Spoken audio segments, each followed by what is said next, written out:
Right now in Winnebago County, only about 1 in 3 children read at the appropriate grade level. That's according to recent data. 23 News reporter Connor Hollingsworth attended the launch of an initiative which local leaders hope will more than double this rate. United for Literacy. That's the name of the partnership between the United Way of Rock River Valley and almost 30 organizations to provide collaborative programs and more reading resources to children and families all over the area.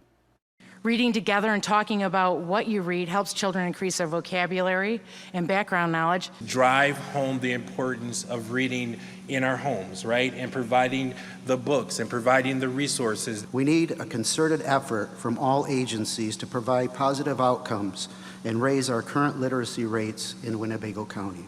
County leaders and other organization bigwigs from around the area band together with help from the United Way Rock River Valley to raise the literacy rate from 32 to 75% by the year 2034.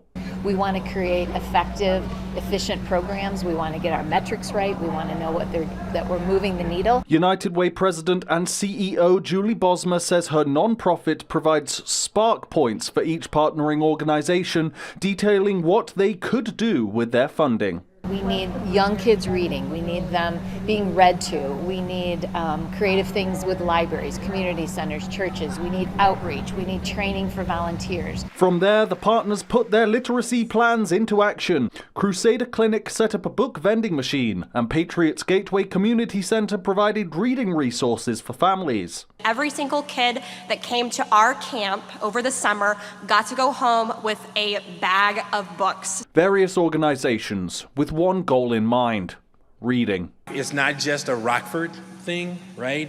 It's a community thing. It's Harlem, it's Winnebago County, it's all of us, and we're all in this together. Bosma also stressed the importance of children having people in their life who can read to them, saying just giving them books doesn't move the needle. Thank you, Connor. And with the goal of more than doubling the literacy rate by 2034, United Way will be looking to recruit more organizations to the cause and raise more money for these programs moving forward.